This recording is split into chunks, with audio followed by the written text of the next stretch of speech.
Muy buenas noches, un saludo cordial para todos nuestros televidentes. Como siempre, muchas gracias por su voto de confianza, por estar en los televisores. Un televidente me dijo hoy que yo soy de la familia porque a esta hora se sientan en familia a ver el programa. Muchas gracias a todos a quienes nos escriben a través del correo sucasoencasa@teleantioquia.com.co, a quienes ven los programas que están en el canal de YouTube Teleantioquia, Su Caso en Casa, a quienes madrugan 4:30 de la mañana la repetición de Su Caso en Casa, mucha población que nos ve, y a todos los habitantes de nuestro país, distintas regiones del país, siempre están pendientes de Su Caso en Casa, y quienes viven también en el exterior están muy pendientes de los temas que tratamos aquí. Hoy hemos decidido hablar sobre la conciliación. La conciliación es un mecanismo muy importante para resolver problemas que no necesitan llegar a un proceso judicial largo, extenuante y costoso, a unas demandas que pueden tardar muchísimo. A veces la conciliación resulta como un mecanismo sumamente práctico y a veces no lo conocemos, no lo utilizamos, y qué bueno que hoy preguntemos sobre qué pasa con la conciliación, qué se puede conciliar, qué no se puede conciliar y cómo podemos abreviar muchas situaciones desde el ámbito jurídico a través de una herramienta que es relativamente sencilla y además en algunos casos también no es costosa además en ese sentido. ¿Y con quién vamos a hablar de este tema? Vamos a hablar con una persona especialista en esta área, la doctora Sandra Soledad Agudelo Álvarez. Ella es abogada y docente, además candidata a doctor de la Universidad del Rosario, y dirige también un centro de conciliación donde pues obviamente ha tenido la experiencia de cómo se resuelven los temas. Doctora, muchas gracias por estar con nosotras, bienvenida. Muchas gracias. Y comencemos por señalar qué es la conciliación. La conciliación es un mecanismo alternativo de resolución de conflictos.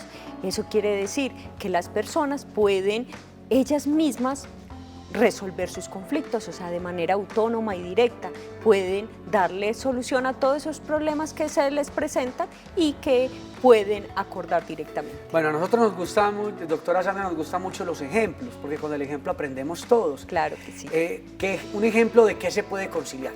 Cuando sale la pregunta ¿qué se puede conciliar? La respuesta es casi todo. Casi todo. Casi todos los conflictos que tienen las personas se pueden conciliar. ¿Qué es lo más común que llegan a los centros de conciliación, tanto privados como los de universidades? Son asuntos de familia y asuntos de bienes. Esos son los asuntos que más llegan a los consultorios jurídicos y a los centros de conciliación privados. ¿Cómo qué? Como la regulación de alimentos, la revisión de las cuotas alimentarias, los acuerdos cuando se va a llegar a un divorcio, los accidentes de tránsito, todos esos daños que se causan, esos perjuicios, se pueden también conciliar. Bueno, hay unos centros de conciliación que operan en las universidades, los consultorios jurídicos de algunas universidades, no de todas, y también hay unos centros de conciliación que son del sector privado que ofrecen distintos organismos. Pero ¿cuál es la diferencia? Porque el televidente dirá, bueno, pero es que yo, ¿será que puedo ir a un consultorio, a un centro de conciliación de una universidad, o debo hacerlo a un centro de conciliación del sector privado? Bueno, los centros de conciliación están autorizados para conciliar los mismos temas. Exactamente. Cuando hablamos de todos los temas, pero hay que hacer una diferencia. Lo que se concilia en derecho administrativo tiene que ver con todas las demandas que se hacen al Estado. Esas conciliaciones se hacen ante la Procuraduría. No pueden ser... Solo Procuraduría, ellos tienen un conciliador especial. Igual que el derecho laboral, que se hace esas conciliaciones, lo relativo a los asuntos laborales, ante el Ministerio del Trabajo, que tiene también sus delegados. Los demás asuntos pueden ser en consultorios jurídicos o en centros de conciliación privados.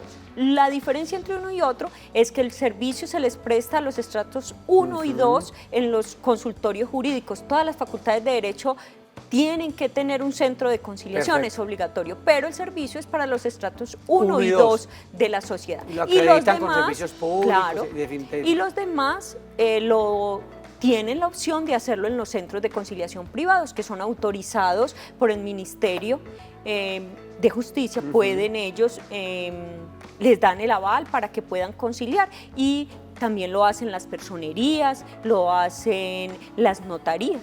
La notaría, muy importante la diferencia que usted hace cuando son temas de carácter administrativo, donde estén implicados recursos públicos, son a través de la Procuraduría que se hacen estas conciliaciones. ¿Por qué? Porque estamos hablando de un tema ya del sector público, recursos. Y lo laboral, está relacionado con la oficina del trabajo. Me tengo que ir a la oficina del trabajo para conciliar. Claro que en la oficina del trabajo no es obligatorio asistir a la conciliación, que de eso vamos a hablar en breve porque ya tenemos llamada. Don Jaime, buenas noches. Sí, muy buenas noches. Mira, era para hacerte una pregunta. ¿Lo escuchamos, don Jaime? Sí, Continúe. no, la cuestión mía es para conciliar con la señora. ¿Para qué? Para conciliar con la señora. Perfecto. ¿Y qué desea conciliar? Sí, es que ella hace 17 años somos separados y ella no me quiere dar la separación. ¿Usted tiene un vínculo matrimonial? Sí, señor. ¿Civil, por la iglesia, unión libre? No, por la iglesia. Por la iglesia. Y no me quiere dar el divorcio y tenemos una casa, entonces es saber cómo hago para conciliar con ella, para hacer la partición de bienes. Bueno, hoy estamos hablando pues desde la parte de la conciliación, pero hay otro aspecto que ya entonces cuando la contraparte no quiere, pues toca demandar. Pero ¿O qué sugerencia da usted, doctora? claro, el asunto es totalmente conciliable, ¿cierto? No el divorcio, no es conciliable, pero todos los acuerdos alrededor de este son conciliables. Y muchas veces cuando las personas intentan directamente, como es el caso del señor, pedir el divorcio, como lo está manifestando él, seguro su esposa le dice no, pero si se acude a un centro de conciliación, se pide la audiencia y ella es citada, la ley le dice que debe comparecer a esa audiencia, seguro con la intervención de un conciliador que le explique las ventajas de la conciliación, que les va a ahorrar tiempo, les va a ahorrar dinero y les va a facilitar que ellos mismos, así como ellos en algún momento tomaron la decisión de ser una pareja, formar un hogar y estar casados, de esa misma manera pueden tomar la decisión de resolver ese matrimonio y de mirar cómo van a repartir los bienes. No es lo mismo que ellos lo resuelvan y digan, de esta manera vamos a repartir lo que conseguimos. O sea, lo que usted sugiere, y esto es bien importante la recomendación que nos hace, es que me quiero divorciar y entonces resulta que lo habla la pareja, pero no se dan la oportunidad de siquiera asistir a una conciliación, porque la conciliación con argumentos muy válidos pueden evitar un desgaste judicial, como es que, pues una demanda. Claro, la conciliación en el transcurso de 10 días están sentados tratando de resolver ese conflicto que ellos tienen. Un proceso se puede tardar 3 años. 3 años, si no es más, y si es un divorcio contencioso, o sea que las personas van a discutir cada uno su derecho, se les puede demorar mucho más tiempo. Causales. En cambio, en la audiencia de conciliación, en el procedimiento conciliatorio, máximo son 3 meses, son 90 días que otorga la norma para que esas personas en ese término máximo puedan acordar, pero en razón de 10 días estarían ellos sentados en una audiencia de conciliación y resolviendo su conflicto de manera directa entre ellos. Para irnos con televidente, lo que se concilia pasa a ser cosa juzgada. Claro, ese acuerdo entre las partes tiene mucho más peso que una sentencia judicial, porque una sentencia judicial, por ejemplo, de primera instancia, tiene una segunda instancia y pueden revocar esa sentencia. En cambio, el acuerdo de las partes, esa voluntad de ellos dos hace tránsito a cosa juzgada. Es mucho más seguro que sean ellos que decidan cómo quieren resolver Eso ese es importante conflicto. porque a veces cuando se hace la conciliación en el tema de la fijación de cuota alimentaria, Claro. a veces como que quienes se comprometen sienten que eso no es vinculante, eso ahí no hay problema. De eso vamos a hablar enseguida. Inés, muy buenas noches. Buenas noches. Para preguntar sobre la Sí, la escuchamos. preguntar sobre la conciliación. Cuando uno va a conciliar a las universidades, uno tiene un abogado pues como que hace la parte pues de juez, entiendo yo. Pero te cuento porque yo fui a una conciliación, no llevé abogado, pero la otra parte llevó abogado, o sea, no solamente estaba el abogado de la universidad, sino que también llevó otro abogado. Yo me sentí demasiado intimidada. Igual, yo llegué al acuerdo y como la doctora dice, eso es caso juzgado, pero muy bueno como saberlo si eso estuvo bien, O sea, si hay las desventajas y desventajas. Muy bien, eso es importante porque entonces dirá, no, como el tema es gratuito en la universidad, entonces a mí me llega la contraparte con un abogado de muchos quilates y resulta que entonces yo no voy a confiar en lo que se determine en la universidad porque el trámite es gratuito. Qué bueno que haga esa aclaración, doctora Sandra. Sobre la intervención de la televidente hay varios asuntos. Uno, esa es una de las ventajas de la conciliación, no se requiere abogado.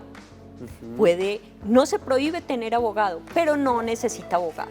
Y esa tercera persona que ella llama juez se llama conciliador. Perfecto. Y la labor de ese conciliador es mantener el equilibrio entre las partes, ¿cierto? Es un tercero neutral e imparcial, o sea, que no tiene nada que ver ni con el convocante ni con la señora que fue la convocada, sino que es una persona que les va a ayudar a que ellos se comuniquen de manera adecuada y logren ese acuerdo. No conozco la situación en particular, pero seguro ese conciliador hizo su labor de manera adecuada y mantuvo el equilibrio entre las partes. Así haya llegado la contraparte con un abogado, metiendo presión, como dicen los muchachos. Porque la ley es muy clara y así se hace en las audiencias de conciliación, es que quienes llegan al acuerdo son las partes porque es su voluntad. Pero ¿qué tal es el grado de idoneidad y experticia de quien hace las veces de conciliador en estas audiencias que se hacen, en el ejemplo que preguntaba la televidente, en las universidades? Los estudiantes de los últimos años de las facultades que están haciendo su práctica en los consultorios están formados y están capacitados y además están asesorados antes, durante y después de ese procedimiento conciliatorio por sus asesores. ¿Puede haber confianza? Mucha confianza. También es importante decirle a la televidente que aunque hay tránsito a cosa juzgada en ese acuerdo, eso quiere decir que ya así se resolvió ese conflicto de alimentos, los alimentos tienen una particularidad y es que se pueden revisar. O sea, se puede hablar otra vez sobre el asunto cuando se modifiquen las condiciones, porque si yo regulo alimentos para un niño de 3 meses que tiene unos gastos determinados, pero el niño ya tiene 13, ya tiene 5, el colegio es distinto, los gastos son distintos, todos esos asuntos se pueden revisar cuando cambien esas circunstancias del menor o de las personas que concilian. Para irnos rápidamente con televidente, usted cuando se hace la conciliación pero uno de los dos incumple y como usted dice que esto pasa a ser cosa juzgada, que es vinculante, ¿qué tipo de sanción podría tener quien incumple? Con ese documento resultante donde se plasmaron los acuerdos que se llama acta de conciliación, ese es un título. Usted va donde un juez a un proceso ejecutivo y el juez ordena al que está incumpliendo a que haga eso que prometió hacer en ese documento que se llama acta y que no ha hecho. Y eso tiene obviamente las sanciones económicas que de ahí se derivan. Ahí es donde de pronto la gente se desmotiva un poquito con la conciliación cuando ven que la persona no cumple porque ya con el proceso ejecutivo ahí sí requiere de abogado. Sí, pero hay una situación que lo ha dicho la experiencia, lo muestra reiteradamente. ¿Quiénes acuerdan? En un 90%, quienes acuerdan en un proceso conciliatorio cumplen. ¿Sabe por qué? Porque no fue una decisión impuesta por un juez, no fue el juez el que lo obligó, sino que las personas lograron ese acuerdo y decidieron cómo iban a pagar, por ejemplo, los alimentos, qué sumas iban a otorgar, cuándo las iban a otorgar. Entonces eso hace que si yo decidí cómo lo voy a hacer es porque tengo el deseo y además la voluntad de hacerlo, porque lo hago a mi manera. Eso es un muy buen argumento. Es muy distinto cuando a uno lo invitan a ponerse de acuerdo a que por la fuerza, digamos, jurídica lo obliguen a responder. Diana, muy buenas noches. Muy buenas noches, doctora. Mi consulta es la siguiente. Mi papá en vida colocó un bien inmueble en 4 hermanos. A la fecha, mi papá lamentablemente falleció y los 4 hermanos que tienen el bien inmueble no quieren ni venderlo, ni hacer nada, ni que se pueda favorecer a todo el resto de hermanos. Somos 14 y el bien inmueble quedó en 4. Yo quiero llamarlos a una conciliación para que respeten la voluntad de mi papá, porque legalmente, por escritura, los inmuebles son el inmueble es de ellos, de 4, pero ellos saben moralmente que el inmueble nos corresponde a 10 más. ¿Qué hacemos para que ellos reaccionen? Porque ya nuestros padres fallecieron y ya tienen que poner eso a nombre de todos. ¿Qué hacemos ahí? ¿Qué hacer en eso? Diana desde Bogotá. Muchas gracias a Diana de Bogotá. Usted decía que también en el tema de bienes, ¿cómo amarrar eso al tema de una sucesión de herederos para conciliar? Entendiendo lo que dice la televidente, está hablando de un bien que era de su madre y que ella presume es de la sucesión, o sea, que hace parte de esa expectativa herencial que ella tiene. Perfecto. Para que ella tenga claridad y despeje toda situación frente a cómo se se traditó ese bien como se le entregó a sus 4 hermanos, puede citar a una audiencia de conciliación, porque ahí se escucharán las partes y ella lo dice, más que jurídico es un asunto moral, ellos lo saben. Con el apoyo del conciliador pueden llegar a un acuerdo entre las partes y mirar cómo se distribuyen ese bien, depende de la forma como ellos hayan adquirido, si fue que se lo compraron a la mamá en vida o si fue que se los dejó por alguna circunstancia. Ese es un asunto que habría que analizarlo de manera más amplia, pero ese asunto ya puede discutirlo en una audiencia de conciliación. Podría hacerse la audiencia de conciliación y si todos están de acuerdo, ¿tendrían que pasar también entonces ya hacer el trámite de notaría? Claro, ya tendrían que hacer la escritura y el registro de la forma en que dividan el bien, si llegan al acuerdo. Les cuento una cosa, doctora Sandra, y yo me imagino que usted en su experiencia también como litigante lo sabe. Cuando hay temas económicos sí que surgen dificultades para conciliar, sobre todo cuando hay este tema de herencia. Mucho problema con eso.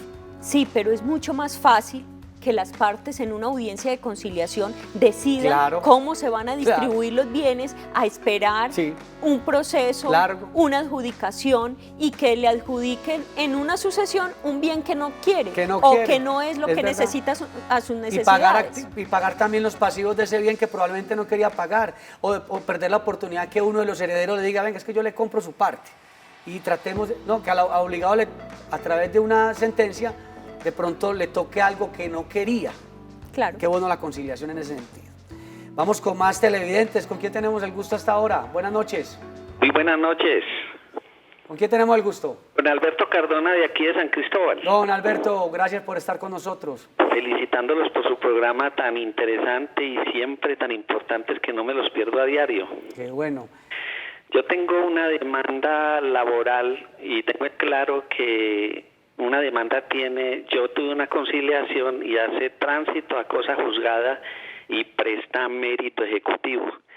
La pregunta es, ¿qué pasa si el empleador incumple a una de estas cosas ahí pactadas? Lo que pasa es que, y eso es una de las excepciones que hablábamos al inicio del programa con la doctora Sandra, que hay unos casos en los que hay unas excepciones de la conciliación, una que se hace ante el Ministerio de la Oficina del Trabajo, pero que esa no es obligatoria, es decir, usted lo citan a la conciliación, pero a veces el empleador no va. Entonces lo que pasa es que usted ya no asistió, lo que permite es que ya usted adelante la demanda. Lo que pasa es que lo sabroso sería que ustedes en esa conciliación se pusieran todos de acuerdo y el empleador respondiera, pero a veces eso no ocurre, doctora Sandra.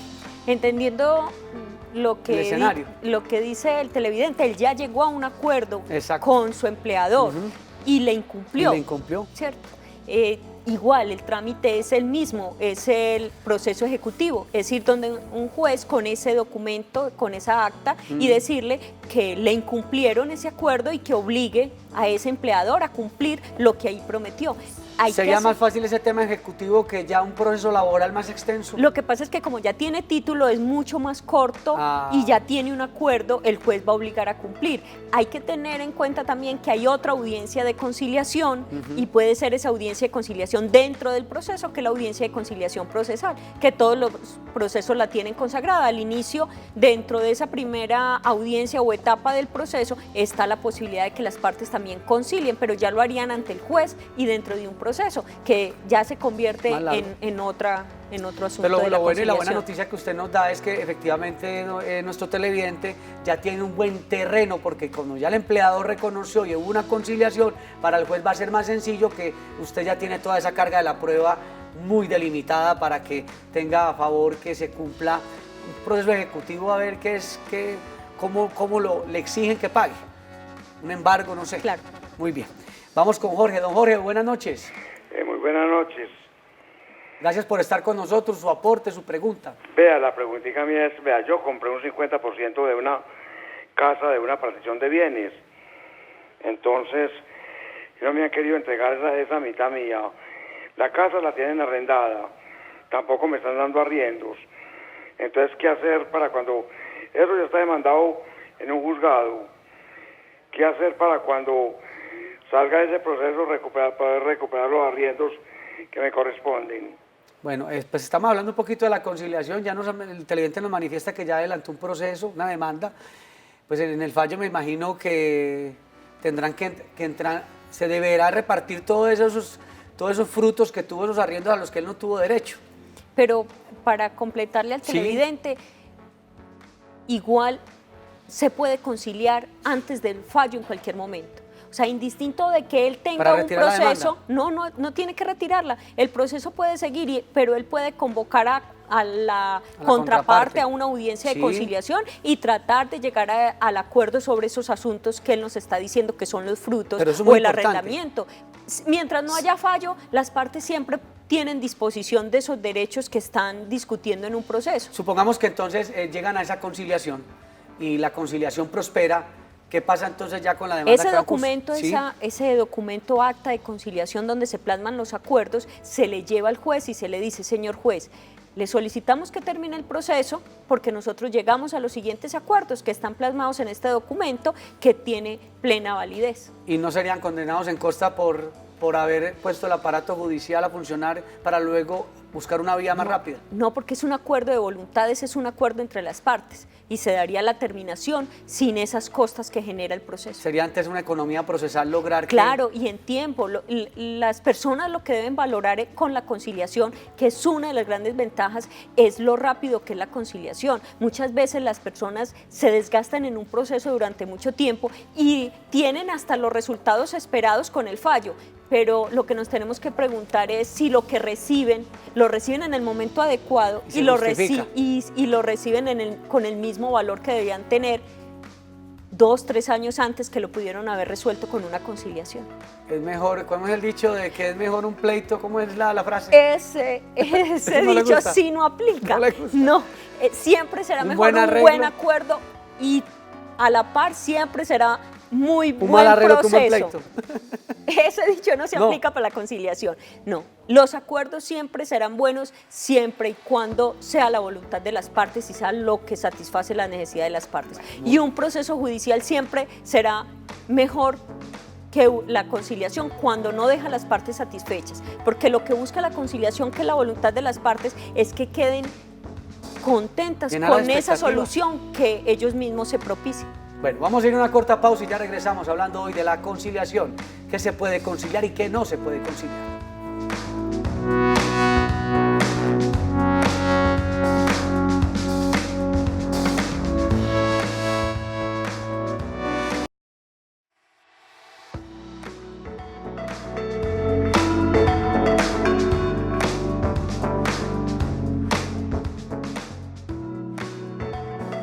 Seguimos en Su Caso en Casa hablando sobre la conciliación. Aquí antes de la pausa hablando con la doctora Sandra decía qué bueno que todas las personas en un momento dado cuando tengan un conflicto acudan a la conciliación porque no saben todo lo que se evita y no les gusta mucho la frase de es mejor un mal arreglo que un buen pleito porque cuando hay acuerdos de voluntades pues se están renunciando a unas cosas pero también se están ganando, pero en un tema judicial finalmente alguien pierde y pierde todo.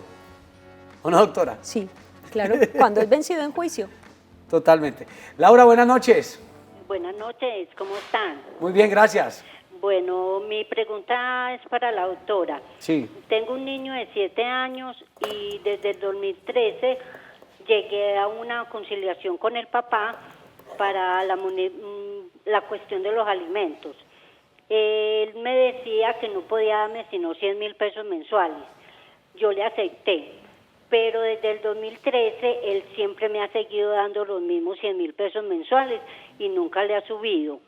Yo he hablado con él y le digo que ya los gastos han subido, bueno, pero él me sigue dando los mismos 100.000. No entiende que el costo de vida cambia cada año. Con el agravante de que nunca me da los 100.000. Por ejemplo, hoy me da los de hace 2 meses, así, ¿se me entiende? Espaciaditos, entonces, como dicen por ahí. Eso sí, entonces, a ver de pronto la doctora cómo me orientaba, si puedo ir a hacer una revisión de la conciliación claro que sí. o qué. Muchas gracias. Se nos acaba el tiempo. Doctora, ¿qué podemos hacer en ese caso? Se llama revisión, audiencia de conciliación para revisión de cuota alimentaria y ahí se trata también la manera como se van a incrementar esos montos que se fijan O sea, como donde alimentos. ella concilió debe volver y decir, mire, hace 5 años... Donde ella concilió o a cualquier centro donde quiera ir para estrato 1 y 2 o los centros de conciliación privados puede hacer la revisión No de esa prescribe. cuota alimentaria. No. Para nada. No. Es que los derechos de los menores son irrenunciables, Claro. definitivamente. Son Bueno, de orden doctora público. Sandra Soledad Agudelo, muchas gracias por acompañarnos hoy con A esta usted dinámica. por la invitación. Estuvo también con ustedes Juan Carlos Hurtado Ochoa en la dirección y presentación de este espacio de servicio jurídico. No se vayan porque ya viene la emisión central de Teleantioquia Noticias, porque Teleantioquia siempre te ve en grande.